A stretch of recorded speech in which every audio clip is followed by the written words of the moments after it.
Thanks for coming out. I'm Sam Brown. I'm the Desegregation Director at Tucson Unified School District. The purpose of this hearing is to hear comments from the public. There's information in the back if you want to leave a written comment. You can leave it in the box. There's also information in the back that tells you where you can go if you want to send a comment to the P.O. box, if you want to put a comment online, or if you want to email a comment.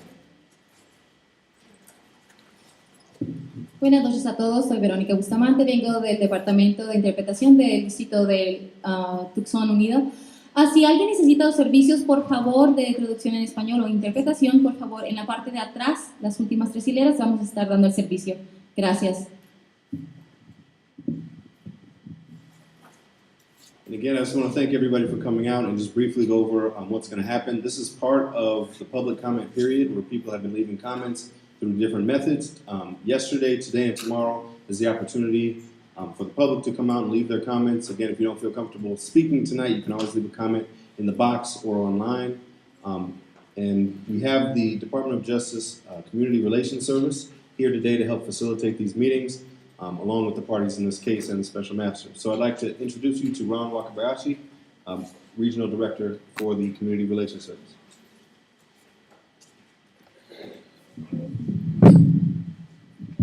Thank you, Sam. This event is intended and designed to be a listening event for the special master and the parties. So, as you can see, there's no microphone up there. Their role is not to respond or to have a discussion. Their role is to listen to the comments, and the comments are to be directed to the Unitary Status Plan Agreement, and there's copies in the back that Sam has indicated. What people on the listening panel have asked for is to try to make this process as inviting, as welcoming, as inclusive as we can. But we have to manage it within sort of parameters of real world time. So the function of it is that the hearings are set from now to close off at 8:30, and I know actually some of the people on the panel actually have to drive to Phoenix to catch a midnight plane to get out of here. So they're under some time pressure. So within those time constraints, what's been set aside is, as a target of 3 minutes for people to speak. So we have the speaking cards. 3 minutes is really hard to figure out, even for people who do it all the time. It's difficult. So the assistance is with, Marquez will give some cards or signals just to help you in your time frames. So let me just suggest that if you think about before you come up, what the main points that you want to make sure you cover. And then even if you don't cover it all because you've got so much to say, you can still do it in writing, or you can come back another night, one more night. However it needs to get done. If it's important, you need to get it done. One thing that may be helpful is to figure out how you're going to land. Taking off to make your comment, that's usually easier than landing. How do you want to conclude? That's just to help out. So markers will help give time signals to help out. And the other thing we want to ask is that, I think people are signing up. It's hard to tell how many people want to speak. So this 3-minute allocation is what's been set aside. So when people run over, we really start crowding other people's time potentially. We don't know who's going to show up and when. And I know that there's another meeting taking place, and we may have some later arrivals, and so the number of speakers may enlarge. So we want to try and include everybody. So anyway, it's a listening event for the panel. I explained what Marcus would do in terms of time sheets. If you can be sort of respectful and thoughtful about trying to include everybody, giving a chance to speak, so that you keep your remarks focused and concise. And then we have a fallback. If all that fails, James Williams III is also on our staff. James will be sitting here. He'll probably get larger, as we cross over the time, and that's just just to urge that we get reminded about the time and try to bring it to a landing. But the idea is to be inclusive. If you just think about it, if you been to some of the other meetings earlier in town, the listening panel specifically requested that we have things like that we don't have things like wanding, people, having a large law enforcement presence, feeling that that's not necessary. And so people have gone to some pains to try to make people feel that they can come forward. So please seize that opportunity.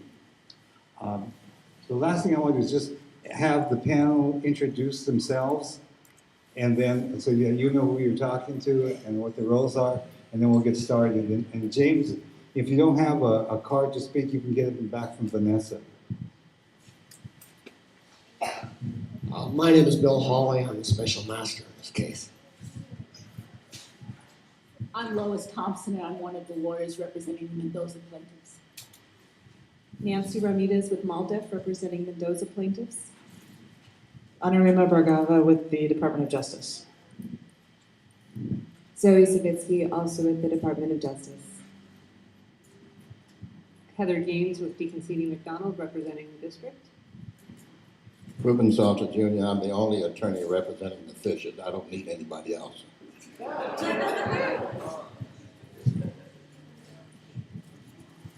I'm Samuel Brown. I'm the Director for Desegregation for TUSD.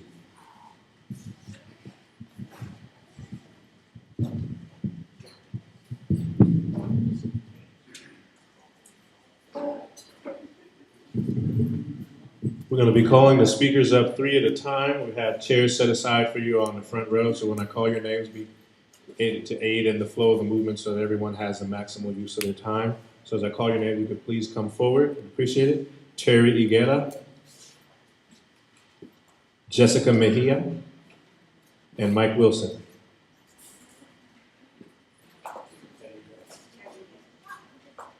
Move this back a little bit, comfort zone there. Good evening. My name is Terry Higuera, and first of all, I'd like to say that I support the Declaration of Intellectual Warriors document submitted by our youth here on my left. I'm not a scholar, I'm not an educator, I'm not even a parent in TUSD, but I am a longtime taxpayer in TUSD. Right now, there are people at the other meeting that may not have the benefit of attending this meeting. There are parents that are working 2 jobs to support their families, and others that are unemployed and don't have a car. And I hope that the words that I share with you are words that they themselves would say if they were here. I attended last night's meeting at Tucson High, and I stand in agreement with the comments made by the articulate and well-informed speakers regarding their points of concern and areas of support regarding the proposed unitary status plan, with emphasis on the need for the plan to be specific and detailed in its implementation. I support the restoration of the Mexican-American Studies as it was prior to January 2012, including the reinstatement of its former director, Sean Arce, and all former Mexican-American student teachers, as well as the expansion of ethnic studies to include core-level curriculum for African Americans, Native Americans, Asian Americans, and Middle Eastern Americans. In addition, oversight of desegregation funds is imperative. It has long been a subject of contention that these funds have been spent recklessly and without accountability. The lack of credibility of the TUSD administration warrants periodic audits on how the distributions of DSEG dollars are spent. No longer should administration's fingers be allowed in the cookie jar. We as community are obligated to give our youth the tools they need to achieve their goals and aspirations. When we lose even one child to a life of desperation or worse, incarceration, we have failed. I support expanding culturally relevant core curriculum into the middle schools and elementary schools, giving younger students a foundation and identity that has proven successful in the high schools. Imagine the impact our district would have on our students if we could grasp children early on, guiding them on the successful track where education leads, decreasing dropout rates. Maybe in our efforts, we can minimize the need for state and federal prisons and eliminate private prison corporations such as Correction Corporations of America. And here brings to mind, I feel that someone needs to look at a possible conflict with the TUSD representation and the Deacon C.D. law firm and its relationship with CCA. How does TUSD's legal team retain professional integrity and remain unbiased while its founder, Dennis D. Concedi, sits on the board of directors of Correction Corporations of America, whose sole purpose is to fill empty private prison beds? Thank you very much.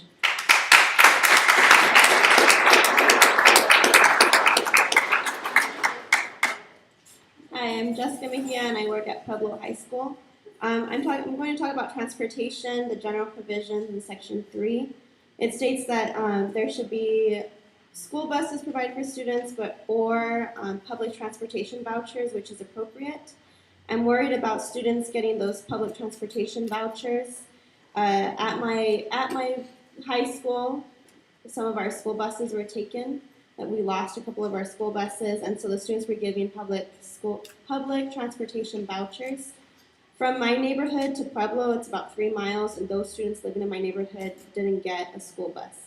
So a lot of them had to deal with harassment from non-students, taking the public transportation, as well as transferring to other buses that made them late for class. So I wanted to ask if we can make that a little bit more specific, maybe looking at different schools, setting boundaries to make sure that students are not getting those public transportation vouchers, which could be dangerous for the students dealing with outside adult people that could cause harm to them. So just make sure to look over that section. Thank you.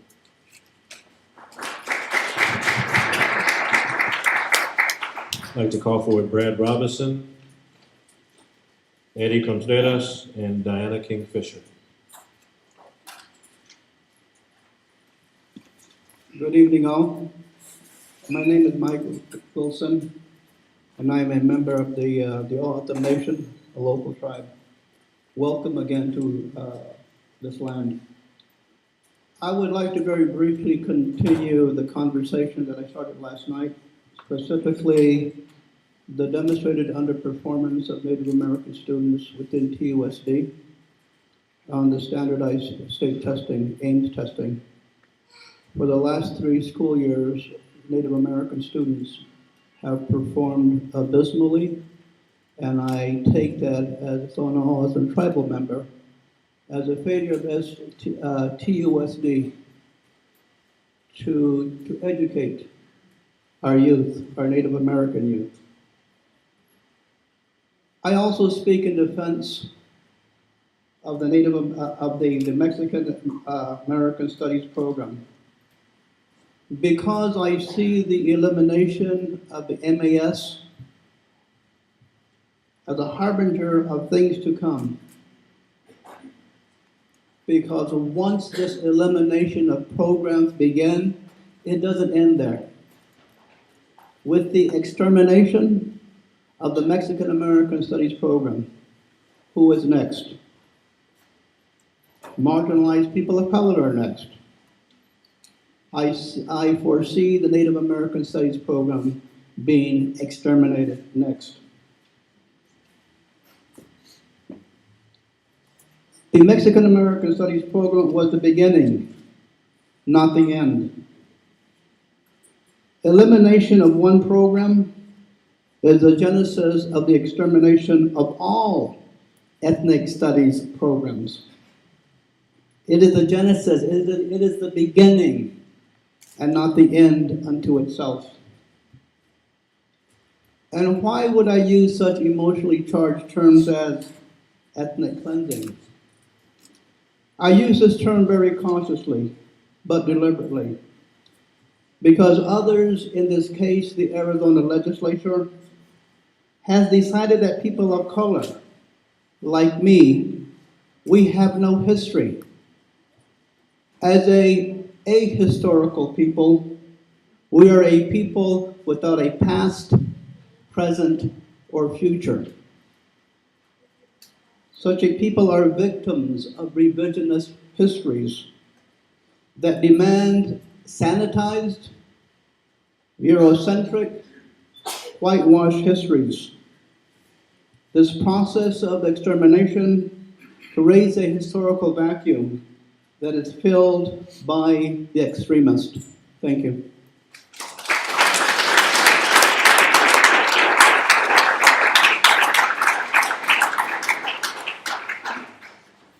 Good evening. My name is Brad Robinson. I'm a father of two here in Tucson. I have one daughter that's been through the TUSD system, and I have one within the TUSD system right now. I'm here on behalf of the African American Studies program. I feel it is definitely a need. It's not a want in the community, but it's a need in the community. They offer things that the normal TUSD can't even offer, such as, for one, they have a Saturday math tutoring, which I know personally has helped my older daughter who, after she graduated, prior to graduating from TUSD high school, she was struggling in math. And this Saturday math actually helped her, which in turn, she was able to come back and help my younger daughter with her math. So it's a win-win situation, but these programs are actually needed within the community. Also, one of the things I'm concerned about is the fact of the high dropout rate within the TUSD community, especially for the African American children. I do know that, and this is something I researched today, Arizona as a whole is the 4th worst run state in the United States. This is data that I received from the Census Bureau, the Tax Foundation, the Federal Bureau of Investigation, the National Conference for State Legislators.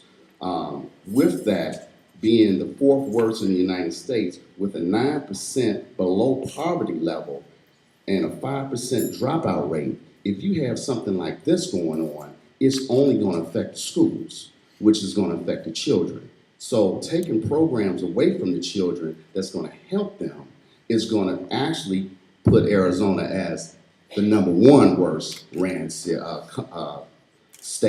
and the poverty level is going to go down. So I definitely want you all to think about the African American and the Mexican American programs, because it's definitely something that is really needed in the community.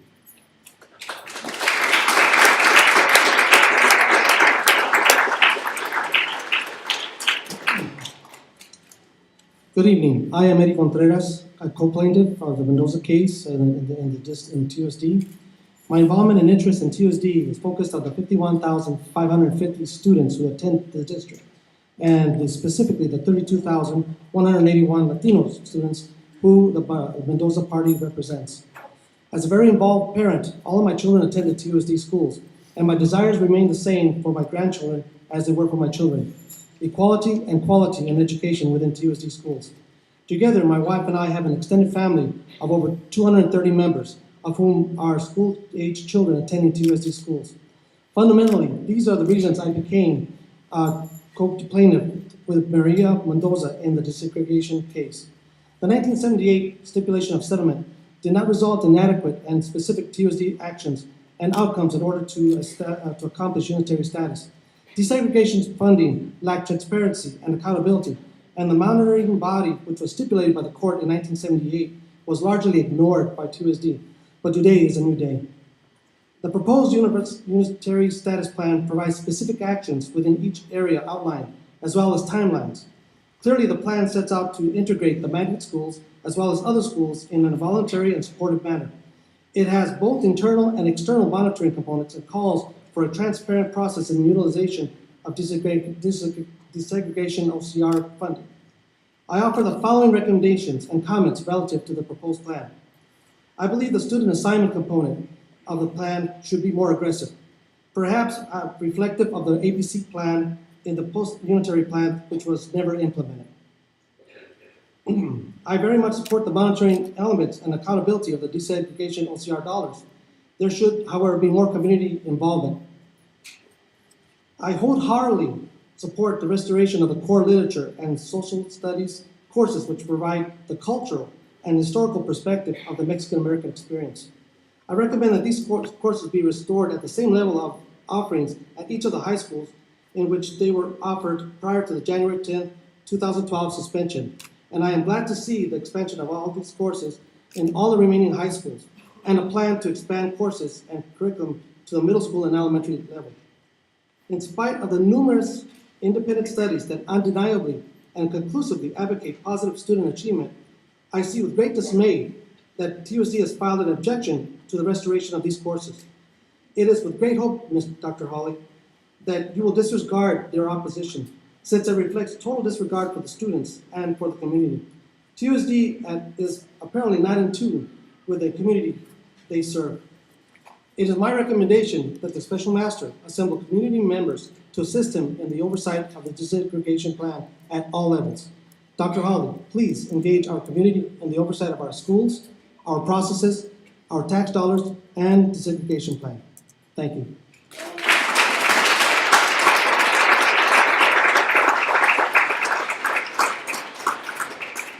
I'd like to call on Salomon Badenegro, Isabel Garcia, and Barbara Reed Kreider.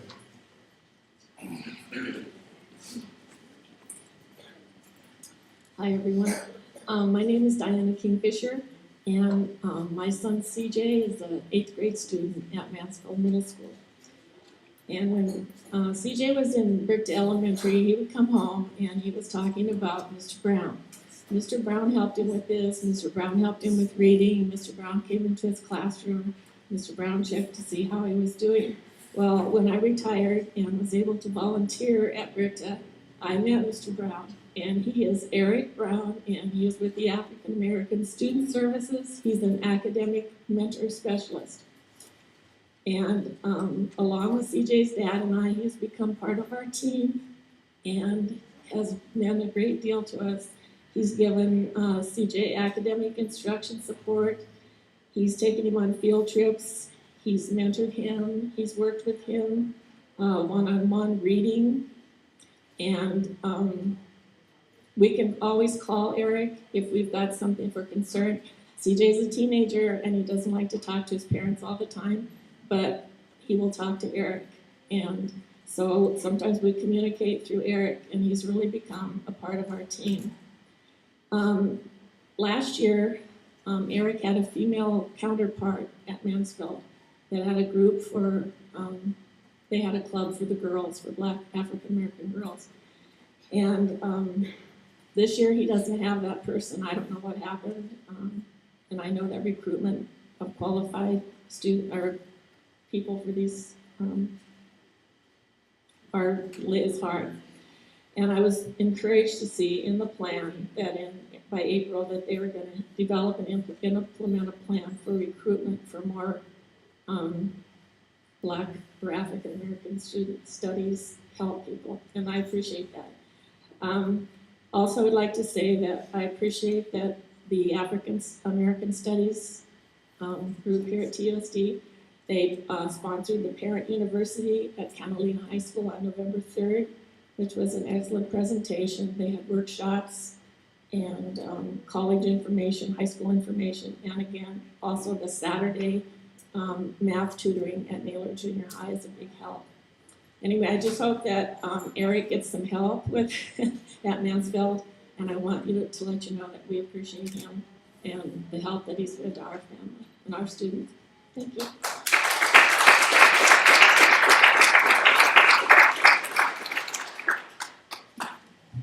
Good evening. My name is Salomon Badenegro, and on the one hand, I appreciate being able to address you. On the other hand, it's very depressing to do that, because I've been involved with this issue since the 1970s. When we raised the issues that we've been raising today and yesterday in this whole year, then, and we're still talking about them 40 years later. It's pretty depressing.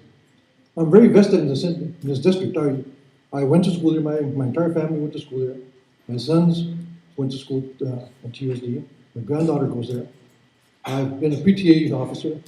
I've served on scores of committees and task forces. And I'm a taxpayer. So I'm fully vested in this district. But before I go on to make some general comments, I want to speak to three specific areas of the plan. The first one is Section 4G, number 4, at page 18, which speaks to the issue of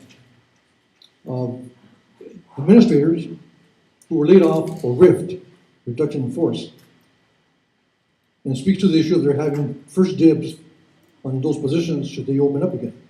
Well, I would like to recommend that be made retroactive. because that is a student-friendly recommendation, because the people who were involved in the Mexican-American Studies program who were laid off are uniquely qualified to jump in and hit the ground running. Anybody else would have to be trained and start all over again, which would be a disservice to the students. So my recommendation is a very student-friendly recommendation, that section be made retroactive. And then I want to address section 5, subsection C, 1B, which speaks to the issue of culturally relevant courses. I interpret that to mean, and I hope you would also, to mean that the Mexican-American Studies program would be reinstated. We all know that those courses met all state standards in terms of rigor, content. 2 audits found them to be totally positive courses that increased student attendance, college attendance rates, graduation rate, and so on. They're good courses. They need to be continued. And the other one is section 5, subsection C, number 4, which speaks to the issue of hiring a coordinator to oversee these courses. I would like to change that, recommend that be changed to a director. That position has to be given the prestige and the authority that it deserves. And finally, I want to say that the very fact that that Mexican-American Studies was singled out by the state to be eliminated is by its very nature discriminatory, which falls completely within the realm of the desegregation dynamics. So I think we have to look at what we're talking about here in that context. So I guess my time is up. Sorry, thanks.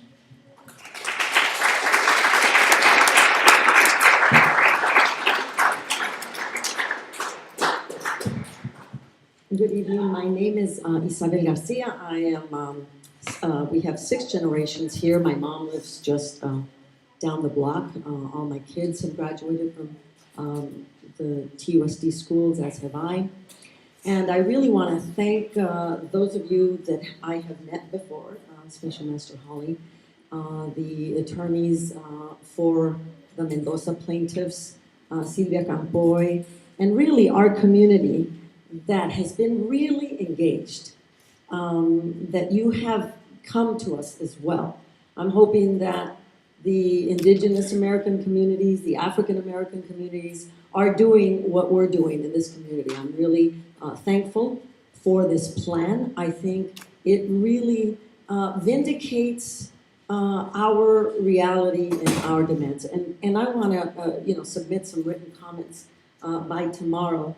But I want to quickly address in the 3 minutes I have that this program calls for a creation of an evidence-based accountability.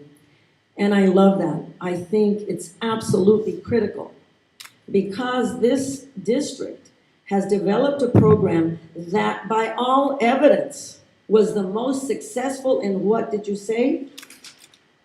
That changes, that address racial segregation and improve the academic performance and quality of education for African American and Latino students, including ELLs. That is what our program did.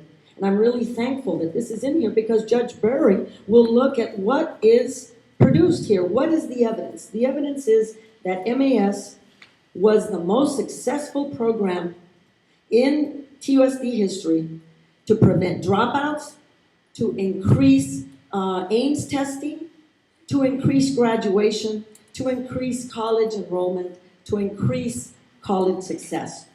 We must make them directors, not just a coordinator. It's absolutely doesn't have the respect, and TUSD people will tell you.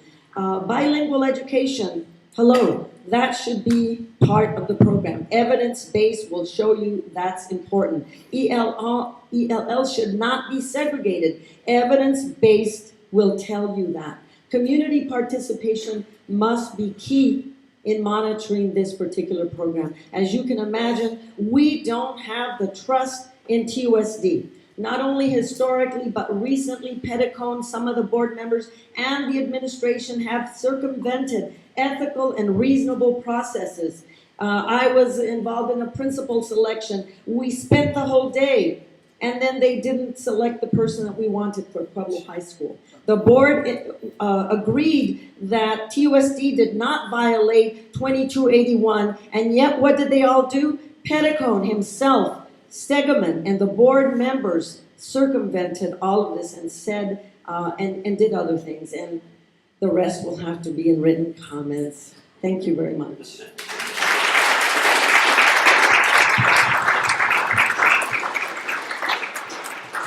I'd like to call forward Anita Fernandez, David Morales, and Brooke Lober.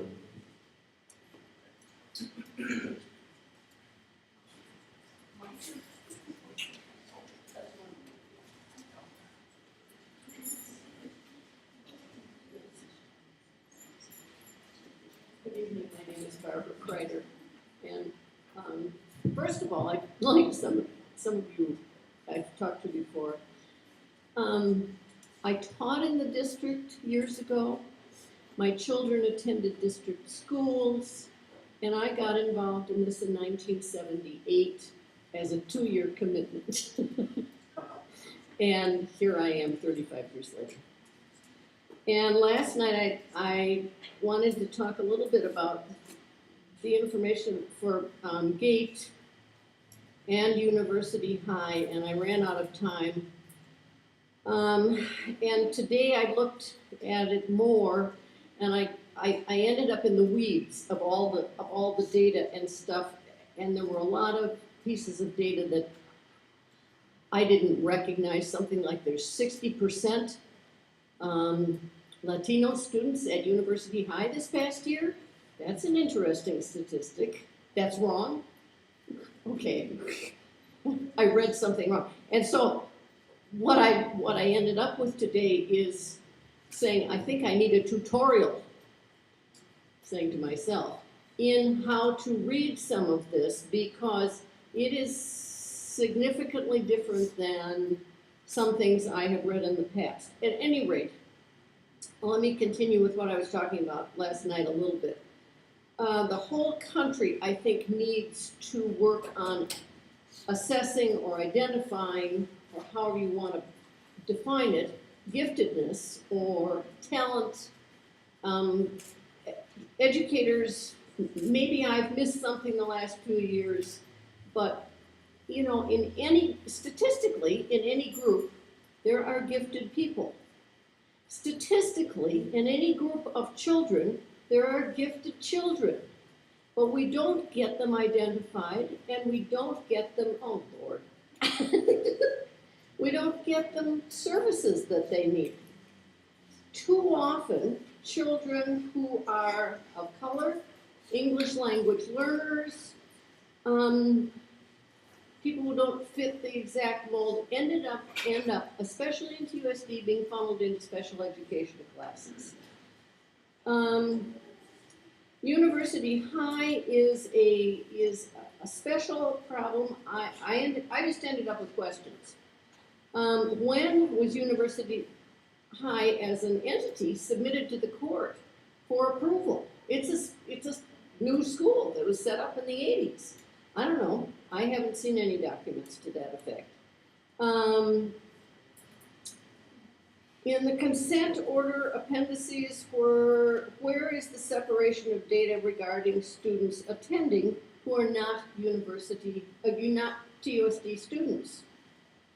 And regarding graduation rates on page 81, exceptional education is listed. It's listed nowhere else in the data. So I don't know, that's interesting, but I don't know, you know, how to factor that in. Where is Howenstein listed? It's a high school. They may not have any students in gifted classes, but I don't know if they're assessing them. So all I've ended up with today is questions.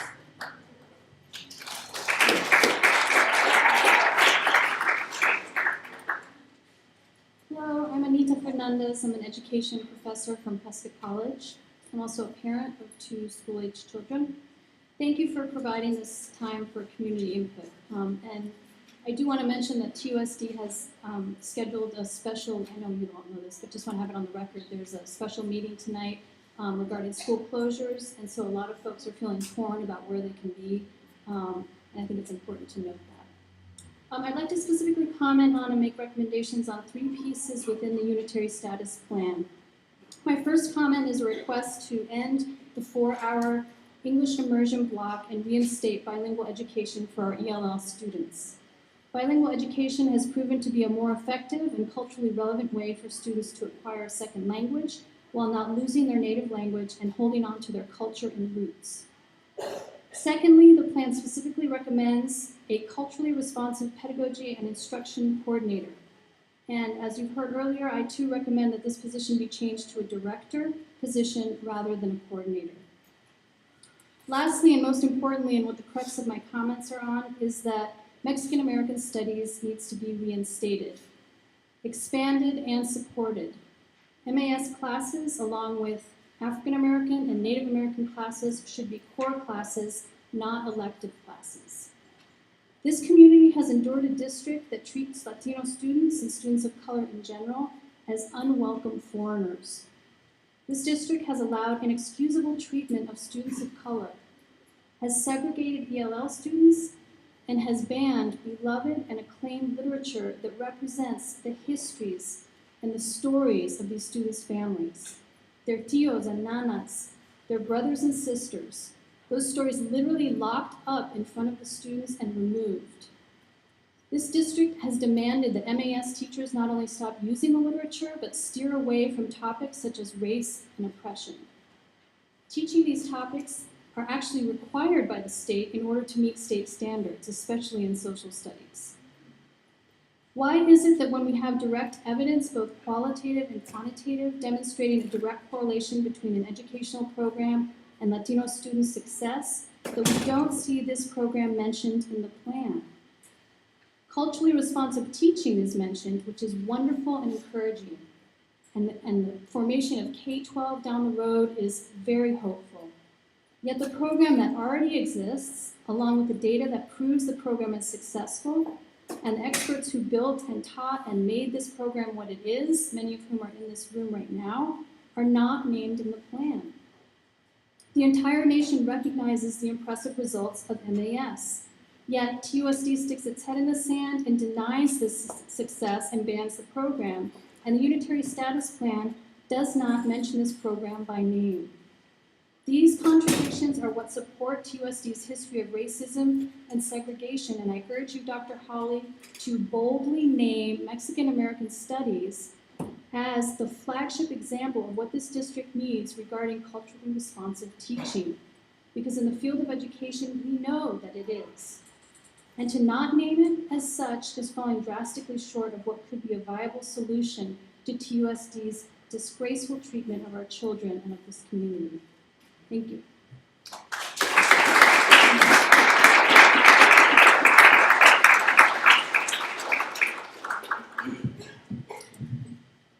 I only have 3 minutes to speak, so I'll make this fast. This is the only meeting I can attend. I teach down the street at a community college. I teach mathematics, and on the evenings I teach pre-algebra. And my pre-algebra class is filled with AP calculus students from Tucson, TUSD. Why are AP calculus students only tested into my pre-algebra class? Because Pueblo is denying, and also Sunnyside, where we are. This isn't even a TUSD district, and we're having deseg meetings on TUSD, and here we are in Sunnyside. Right next door is a bus station where you can see ICE sometimes raiding the buses. Right next door, go over there. Well, you know, this is ridiculous what's going on here. I came in here and I was just trying to get a glimpse of the moment, the perspective, because that was what was banned. American history, Mexican American perspective. And what's the Mexican American perspective? I saw the full moon shining upon us on this land which belonged to the Native Americans. And I was just thinking about like these movies where from the deep South. We have a DOJ attorney here from who's worked in the South. And we're talking about racism and segregation in the year 2012 in Tucson. I mean, are we just think about this. It's so ridiculous. And then just the way we mistreat people. I feel so bad because, like, I mean, I just think about, like, so much trauma has occurred. So much trauma. And it's just ridiculous that people that, I'm mad at the DeCassini firm for defending this trauma, for being the people that want to get us off the DSEG plan, and then being the ones that defend MAS falsely and pretendingly at the ALJ forum. Didn't even call Mark Stegeman or anyone else to testify. And where are the Fisher plaintiffs? I've never even met the Fisher plaintiffs, you know? And here we are, traumatized. We have students here, books taken in front of them, you know? Their parents detained at ICE. Trauma right here, you know? And it's like, how much longer will it continue? What will this new DSEG plan do? Because under the post-unitary plan, MAS was protected. Right there, protected, expanded. And petticoats this to the plan, to MAS. And no one did anything about it. The federal government left us standing there. Are they going to leave us standing again? MAS, innocent. It's on death row. When is it going to be taken off death row? You know, this is what's going on here. It's trauma. And it's up to you guys to fix this. And this is the severe problem. The students' futures are at stake. Are they going to go into CCA prisons and make Dennis DeCassini richer? You know? This is real people, real lives here. And I hope you realize the severity of the situation here. Because we're traumatized. I'm traumatized. My son's 4 years old and he enters TUSD next year. Is he going to enter Petticoat's racist district? Is he going to have real education? Is he going to take Curtis Acosta's classroom? Or is that going to be banned? Banned. Books banned. History banned. Perspectives banned. This is a part of the racist history that was banned. Thank you.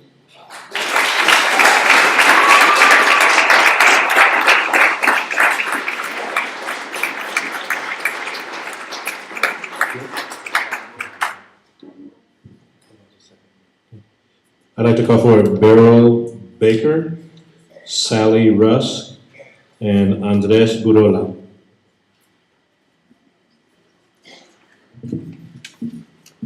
Hi, everyone. It's a little bit hard for me to start off after what we just heard, so I'm just going to say that I agree that we are in an environment of a lot of racialized violence, and I recognize the history of racism that brought us to this point. I'm not going to say anything that you all haven't heard before. I just wanted to introduce myself. My name is Brooke, and I'm a graduate student at the University of Arizona. I'm in gender and women's studies there, and my daughter is a second grader at Ochoa. So I moved here a few years ago, and since then, I've seen a suite of racist laws get passed in Arizona. It's an extremely racist environment. I'm sure that you all understand what we're dealing with here. So I've been following this issue for a long time, and I guess what I wanted to say was it's really interesting to me to hear all the consensus of the people who are speaking to you in these forums. And I'm also speaking from a position where I hear a lot of consensus about this. My department is a place where we've organized for the defense of Mexican American studies. We're a gender and women's studies department. There's actually broad consensus, I would say, in the social sciences and the School of Humanities at the University of Arizona that we support these programs. And we're glad to see that Mexican American studies looks like it probably will be reinstated given the plan that's been put out. So we want to, I would say that I know a lot of people, and I'll just speak for myself, who are really looking forward to the reinstatement of that program, which is looking to rectify a very long history of racism that actually is centered in the schools here. So I'm going to hit a few points. They're all points that you've heard before. You've seen the statement of several youth groups, the Declaration of Intellectual Warriors from the Mecha groups and from Unidos. Those groups are also very listened to in our town. There are many people who support those groups. We support youth interest and activism in their own education, and I very much support the points that they brought up there. Some of the points that they brought up there were they're interested in the expansion of ethnic studies, for younger students, Mexican American studies, especially for incoming students. They should be core courses. Those courses should be considered advanced courses. All students who are in dual language programs, all students who speak more than one language should be considered advanced students. I've heard at these forums about the omission of Native American youth in the plans going forward, and it seems like it's very urgent to expand programs that work for equity towards Native American youth. I'll end by make a couple quick points. Restorative justice is an amazing idea for this school system. We shouldn't have negative discipline. We shouldn't have a school to prison pipeline. We should not be sending young people to juvenile hall. And we shouldn't be segregating ELL students clearly. Racial equity in TUSD is something that many community members are very interested in. So I also support the institutionalization of community voice. In the future of TUSD, you'll hear a lot of active community members who are willing to discuss all the issues that have been brought up by our extremely racist government here. Thank you.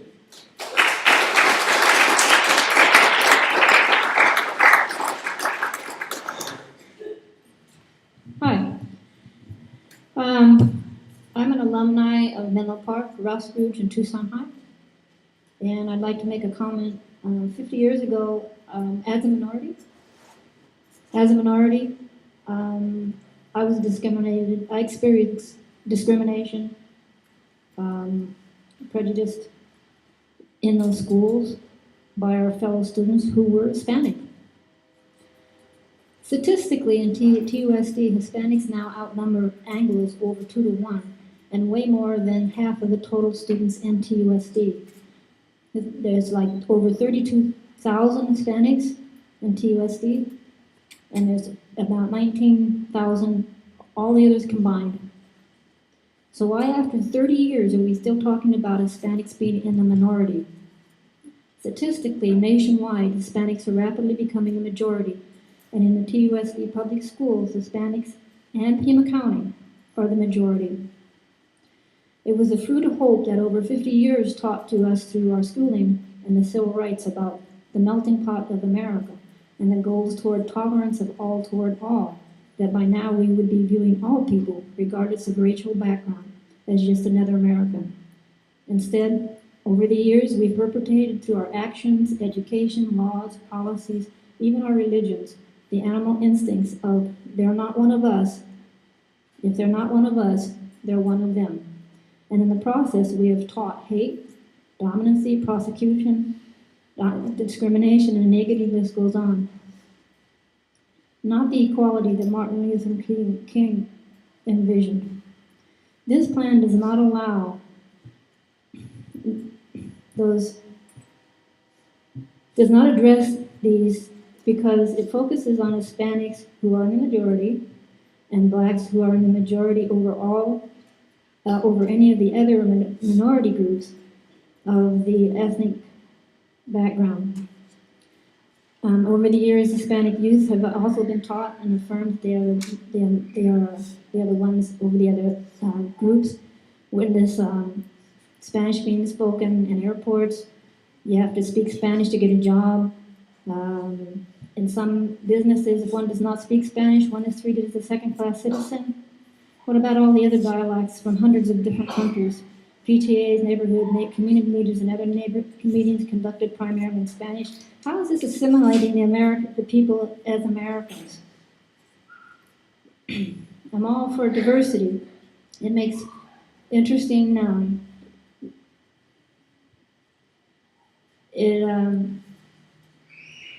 Makes it interesting for people to celebrate.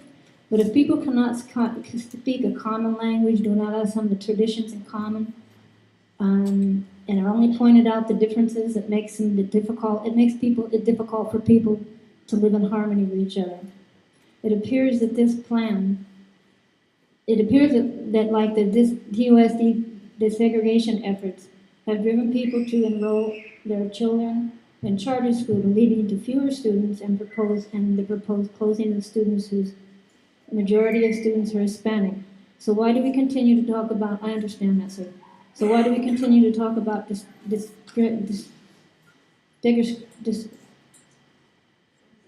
desegregation for the Hispanic in TUSD, when in truth, due to Hispanics outnumbering all the others put together in TUSD, they are not. And in Pima County, they are not more than the majority. Our efforts should be instead quality teaching of reading, writing, and arithmetic, anti-bullying projects, teaching tolerance, teaching that all people, no matter their background, are and all related people in this together. Maybe then, instead of wars on each other, they would unite to save themselves from their own self-destruction.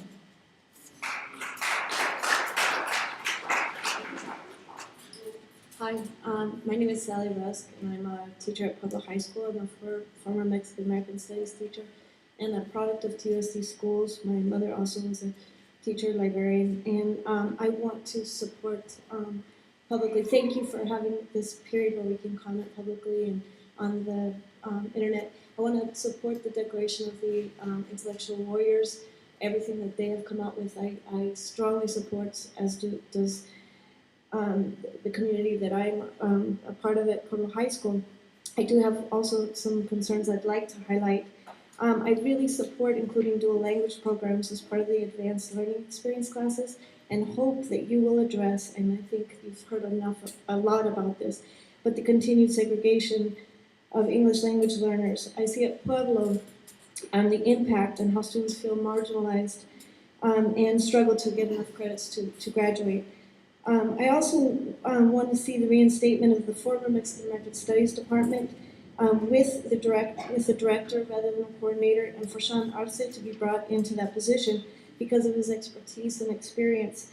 I also hope that we as former Mexican American Studies teachers will be able to return to our classes that we loved, that humanize ourselves and our community. And I urge you to encourage the reinstatement of René Martinez, who is one of our teachers who lost his position, and we lost him to Sunnyside. We need him back. I also, I think, support a director of culturally relevant pedagogy and instruction for African American studies, and support the Intellectual Warriors call for expanded departments and ethnic studies departments. The Cabrera report should be added to the appendices, and I would also like to see an assurance, this is not included, but I think it's something that's missing. I'd like to see an assurance of support for funding of libraries and full-time librarians, possibly as part of Section 7 on the Family and Community Engagement section. Libraries are the hearts of schools and help increase achievement, and I think they must be funded. Thank you.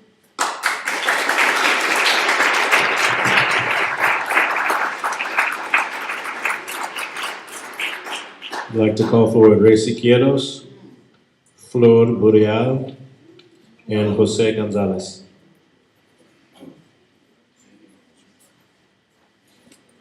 Well, I just want to say, as a product of this community, I used to take karate classes here in 1978, so I'm doing some intellectual karate here. The lady who spoke before Sally exposes the need for these classes. That's clear. The prejudice that she exhibited in terms of ethnic cleansing in terms of not being able to speak Spanish, one of the native languages of this country, of this region, in addition to Ato and Yaqui and Nahua. This is our culture. This is America. This is what a true Americano is. So when people like her say those things, they need to be addressed, because if they're not, they seep into the thinking of the people. I also want to point out that in addition to myself, there are African American, Native American, Mexicanos like myself, Chicanos, and white people who support ethnic studies and who want Mexican American studies. Mexican American studies is a good thing. We need to bring it back. We fought for it. We need it back. Not to bring it back is to continue the division and the tension in this community. The community has spoken. As a fifth generation Tucson, as a product of this community, we have spoken. the board and the administration, Pedicon, have not listened. You are in a position, thank God, in this great country where we have a system of checks and balances. You will have a great opportunity to rectify a great wrong. Reinstate Mexican American Studies fully, reinstate Sean Oxon, reinstate the teachers, like Ms. Rusk, rectify a wrong. Oh, also as a husband of a former librarian, well, she's a teacher now, but she's a bilingual teacher librarian. I support Ms. Rusk's wholeheartedly. Bring back libraries. Libraries are the souls of our communities, especially communities of color. And there's not one school that needs to have that library shut down in our communities. So I guess that's it. Yeah, Mexican American is not a dirty word. It's a good word. Thank you, my African American brothers. Thank you, my Native American brothers, and thank you, my white brothers and sisters. Thank you.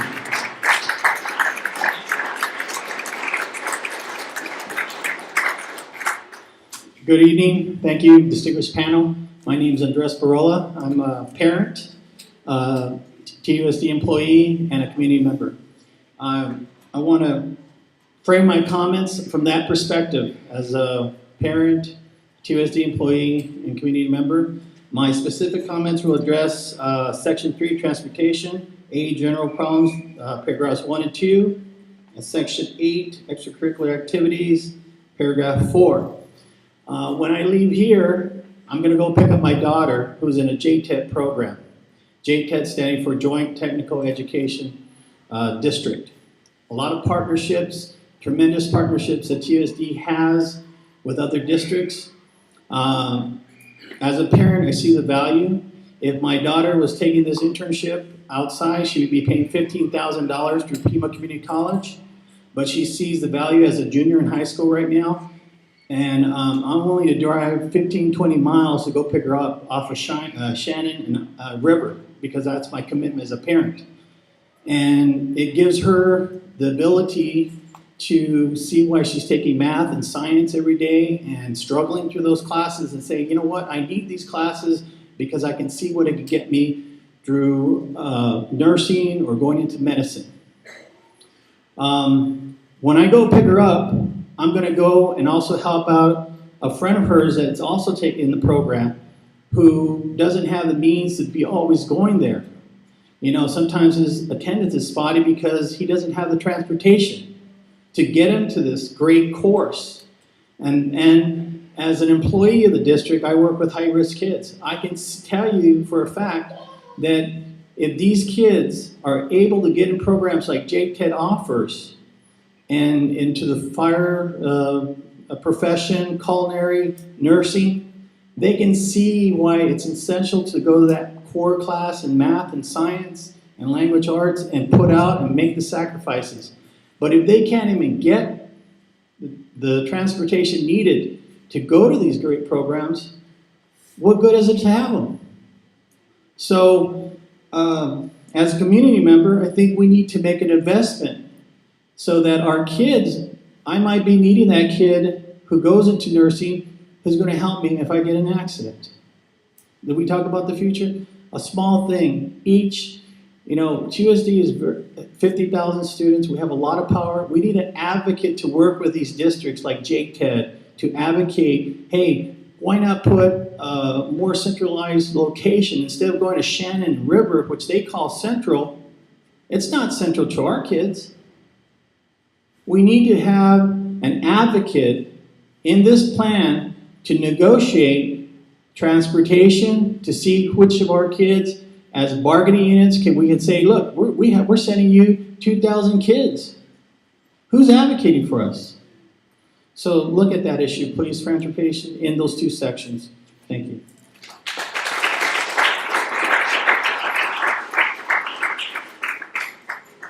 Hi, my name is Flo Burrell, and I'm a member of Unidos, graduate of Sunnyside High School. And I wanted to point out two things. First of all, I was a student of EL classes. I was thrown in there when I was in 3rd grade, and I can personally say that those classes are not there to help students. They're actually hurting the students. My language was threatened out of me for 2 years while I was in elementary school. And it didn't help me at all when I was transitioning into middle school and even into high school. It crippled me in a way, because it took out my first language, and it made it hard for me to communicate even at home and at school because they were just pushing, English into me. So it's sad for me to say that my Spanish is mucho. It's not right because of these classes. So I know that these classes are not right. And if the community is asking and demanding bilingual education, it's because that our parents and all these people here are realizing that these classes are hurting our students. Another thing I wanted to point out is that as a student and as a member of UNIDOS, we're demanding the reinstatement of Mexican American Studies, not the implementation of a multicultural studies program.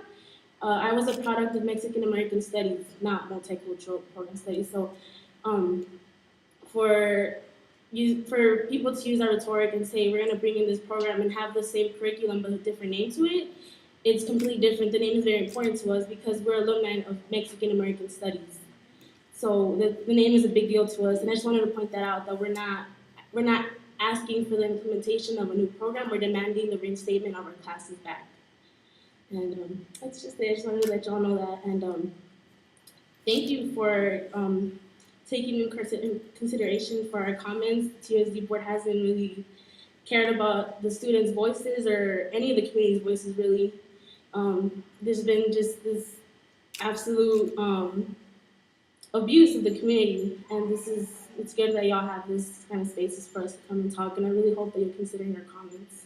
So, thank you.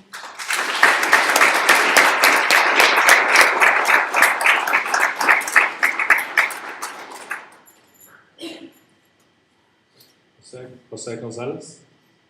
Okay. I'd also like to call for Greg Epstein, Selena Llamas, and Dora Martinez. Hello, again, my name is Jose Gonzalez, and this is Isa. Say hi. Hi. Okay. Today I come to you as a community member, and I want to express, just say that I'd like to talk about what some people have talked about here, and that's how our community has been traumatized and continues to be, and so brings me back to some stories. As a teacher, I tell stories. In 1982, I was a senior at Choya High School. Actually, I was a junior taking American history, and there was a very popular teacher, Mr. Browning, and I saw him the other day. He's retired. Everyone liked him, but he used to read to us. He would read to us, and we'd fall asleep. And that was our history class, right? And one day I said, Mr. Browning, we can read this. He goes, no. I'm going to read to you. And that was his classroom management, And so, I remember a good friend of mine, his name was Leroy, in Paz Descanse. He died of a broken heart. He turned to drugs. And y'all can say, well, you shouldn't have done that, but it is what it is. That's reality in our community, where we have this culture of poverty, not just in our community, in this country. And so he once said, Mr. Browning, when are you going to teach us about Malcolm X? Right? He says, well, we don't teach Malcolm X here. And so I went to the library and I asked him, who's Malcolm X? And he told me, and then I went to the library and started reading up on him. Well, let me share with you how our histories are linked. Malcolm X, had X because he didn't know where his last name came from. And as an indigenous person from Mexico, my parents are Opata, Ceris, and Ota. The long story short is Gonzalez is a slave name. It is a slave name as a result of the encomienda system. And with that, I want to talk about how we've been criminalized. And so in 1982, a teacher at Choya High School said that I was going to end up in prison. And so needless to say, me being a knucklehead and these classes weren't around, I ditched and I flunked his class. And that type of criminalization continued. I'll tell you a quick story here about 2011. One of my students, her name is Denise Levas, she's at the U of A. I was teaching the social justice class in 2011, and I get a text and it says, Mr. Gonzalez, please make sure everyone is there at the board meeting, April 26th, because Dr. Stegman was going to close our classes. And then so I passed the text around to the kids, and sure enough, the kids show up. There's a big, huge community rally, and they take the dais. And as they take the dais, unbeknownst to us, Dr. Petticone has the audacity to say that we taught them, we told them what to do. And this is how he looks at our community, as they're not smart enough to connect the dots themselves. And then shortly thereafter, on May 5th, he brought along the cops, right? And there was this huge police state. And then, of course, Dr. Hicks, or Mr. Hicks, I don't know why I call him Dr. Hicks. I'm going to just stop at that. Mr. Hicks in the what was it, The Daily Show, where he called, he didn't even know who Rosa Parks was, and called it Rosa Clarks, and then says, that it was twisted. All right. And my final comment here is this.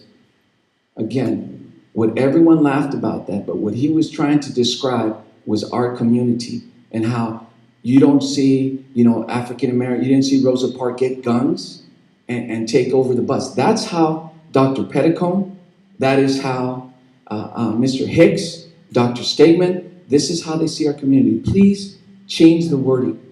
Please change the wording because, as our lawyer said, we're going to be fighting this somewhere down the line. And I want my granddaughter to take these classes. Thank you very much for your time.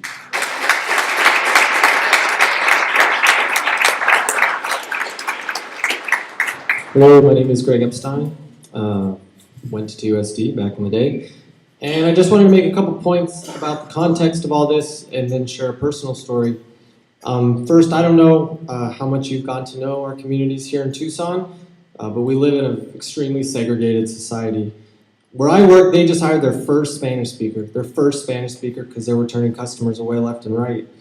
After work, I get into my car and go do my errands. And when I'm out and about, I go places and I might not find one person who speaks English. Sorry. And the lack of interaction between these two worlds blows my mind. But I'm the exception. Most people that I know aren't even aware of the bubble that they're trapped in and that there's a whole other half of Tucson that they don't even know exists.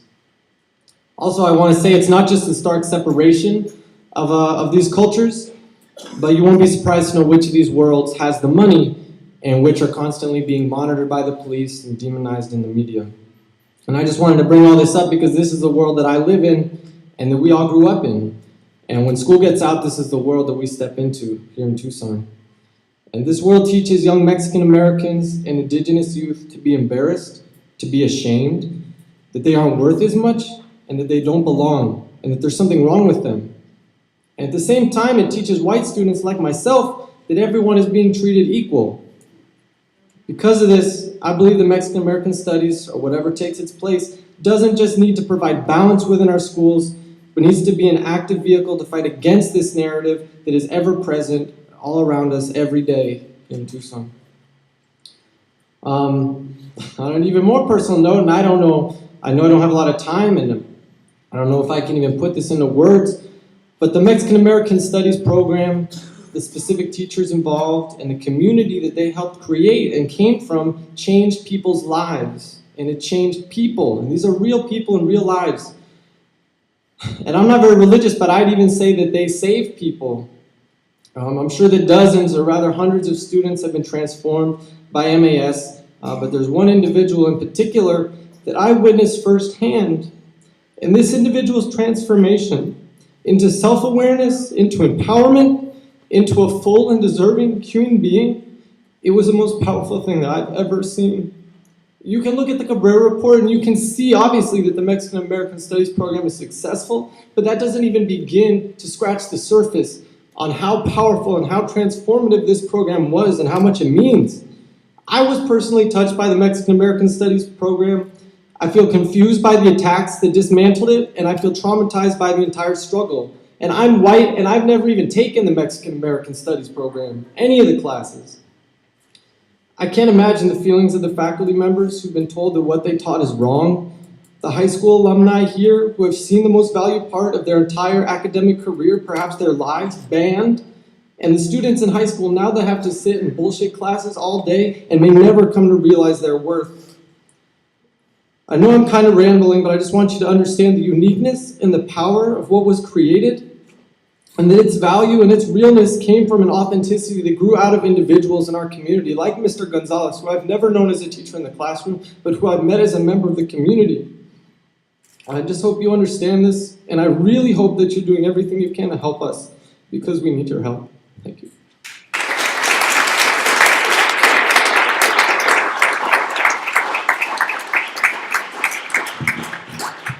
Hi, I want to thank the Tohono O'odham people for letting us hold the forum tonight, first of all. My name is Dora Martinez, and I'm a community member and a Unidos member.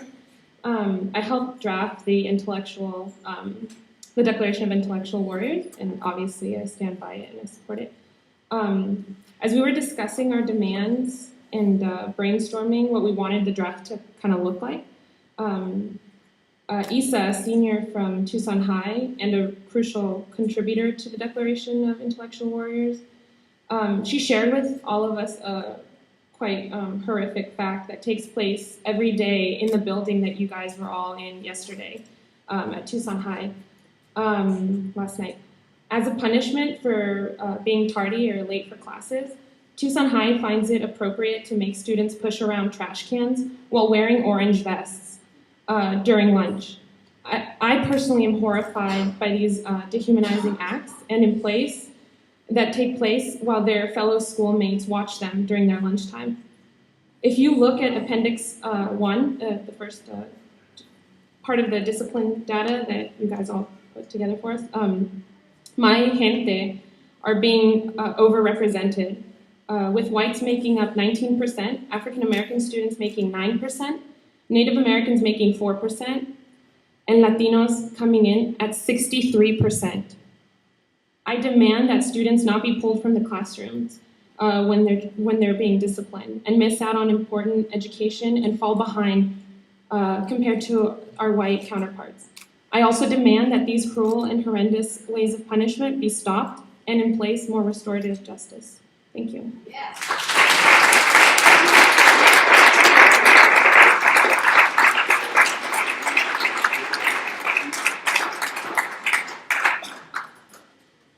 Hello, my name is Selena Llamas, and I'm actually a graduate. I wasn't planning on talking tonight, but I just felt led. I'm a graduate of Choya High School and also a graduate of Pima Community College and U of A. Yay. And I'm a product, this is kind of a good segue to that gentleman that just spoke. I am a product of Mexican American Studies. I fought long and hard in the 90s, so long ago, when I was attending Hohokam, and then I attended Choya, and I knew what it was to walk out of a classroom, and my mom knew why I was walking out of a classroom. She supported me, but I knew the reason why we walked out of a classroom, and why we walked to Armory Park, and why what we were fighting for. There was a teacher in my 8th grade, and this was long before I even took an MAS class. But there was a teacher, and we were studying about Greece and the Egyptian pyramids and so on. And never once was Mexican American Studies or my culture ever mentioned. Ever mentioned. There was only a small paragraph in an American history book about Mexican Americans. A small paragraph. And I told her, I'm not going to do any more assignments for you. I'm not going to do another assignment on Greece, on an Egyptian pyramid, on anything for you, on the presidents of the United States. I'm not going to do anything for you until you teach me about my culture, something that I haven't been taught at home, because my mother she taught me that at home. But I'm not going to do another assignment for you until you allow me to know about my own culture. And the next month, she did. She did. And with that activism, I just kept on and kept on. And those classes really were my foundation and really taught me not to be a statistic. I am not any of the statistics that people know Mexican Americans to be. I'm not a single mom. I'm not a dropout. I didn't get pregnant when I was going to Choya. I'm a citizen, a U.S. citizen, but actually a fourth generation U.S. citizen. I vote, and I'm a part of this community. And I know this because these MAS classes taught me, they brought me to a different consciousness that I am worth just as much as a white man, just as much as a black man, just as much as any other person. So I just wanted to thank you for your time and for allowing all of us to be here tonight. And I really hope that MAS does come back because a lot of people like myself fought for it. Thank you.